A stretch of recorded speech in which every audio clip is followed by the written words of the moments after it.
That's it, friend? Yes. Shalom, perkenalkan nama saya Agusto Rulana Manahutu dari Prodi Informatika Universitas Kristen Indonesia Maluku. Izinkan saya pada saat ini memberikan materi mengenai fungsi dasar sistem operasi. Jadi ada beberapa pokok pembahasan yang saya akan berikan pada saat ini. Yang pertama, pengertian dan fungsi dasar sistem operasi. Yang kedua, tujuan adanya sistem operasi. Yang ketiga, beberapa macam sistem operasi. Yang keempat, sejarah sistem operasi sampai struktur DMA. Kita masuk ke pembahasan yang pertama, itu pengertian dan fungsi dasar sistem operasi. Sistem operasi adalah salah satu perangkat lunak atau software yang bertanggung jawab mengatur atau mengontrol kerja perangkat keras atau hardware yang menjalankan aplikasi atau software yang di dalam suatu sistem komputer. Yang kedua, fungsi dasar sistem operasi. Sistem operasi dapat dipandang sebagai sebuah antarmuka atau user atau pengguna dengan perangkat keras sistem. Kita lanjut ke materi selanjutnya, yaitu tujuan sistem operasi.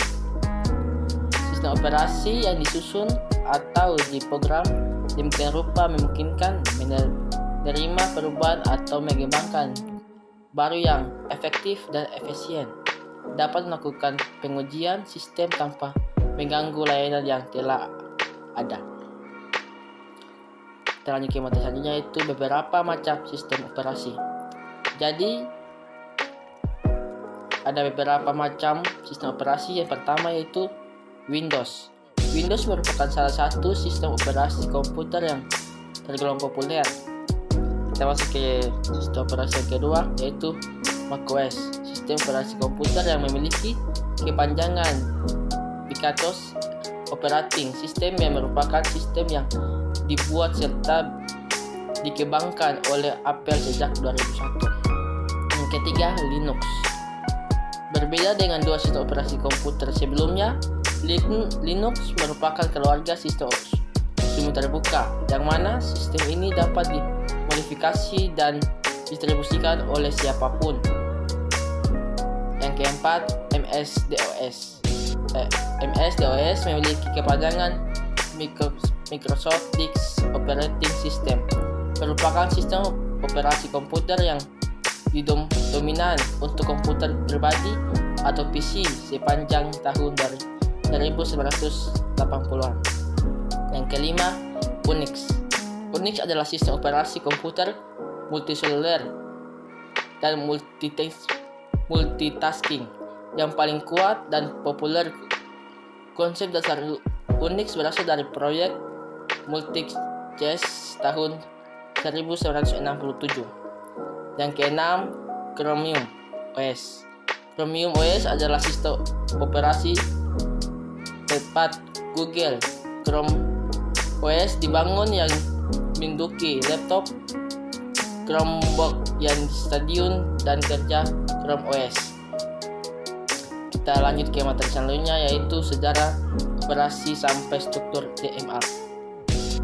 Jadi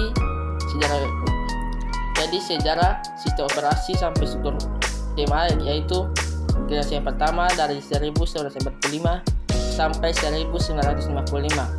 Pada generasi pertama ini merupakan awal terciptanya sebuah perangkat komunikasi elektronik yang mampu menggantikan peran sistem komputasi mekanik. Kita lanjut ke generasi yang kedua dari 1999 hingga 1965. Pada generasi kedua ini memperkenalkan sebuah gagasan baru yang diberi nama back processing system, yaitu pekerja yang dilakukan secara real time dan suatu rangkaian yang saling berurutan. Yang generasi yang ketiga dari 1965 hingga 1980. Generasi yang selanjutnya masuk pada perkembangan yang cukup advanced dan di mana sistem operasi yang digunakan untuk kebutuhan banyak pengguna sekaligus dengan melakukan komunikasi secara online. Generasi keempat dari 1980 hingga sekarang. Pada generasi keempat ini, fitur yang fungsionalitas yang disungguhkan oleh sistem operasi jauh lebih kompleks dari era yang sebelumnya. Kita lanjut ke struktur DMA.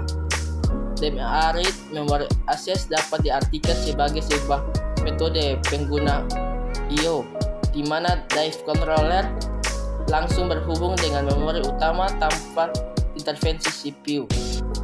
DMA ialah sebuah prosesor khusus atau special purpose prosesor yang berguna untuk menghindari perbedaan CPU utama oleh program I/O. Ya, sekian materi yang saya bisa sampaikan pada saat ini. Apabila salah kata yang saya ucapkan, saya minta maaf. Sekian dulu dan terima kasih. Shalom. We can break apart the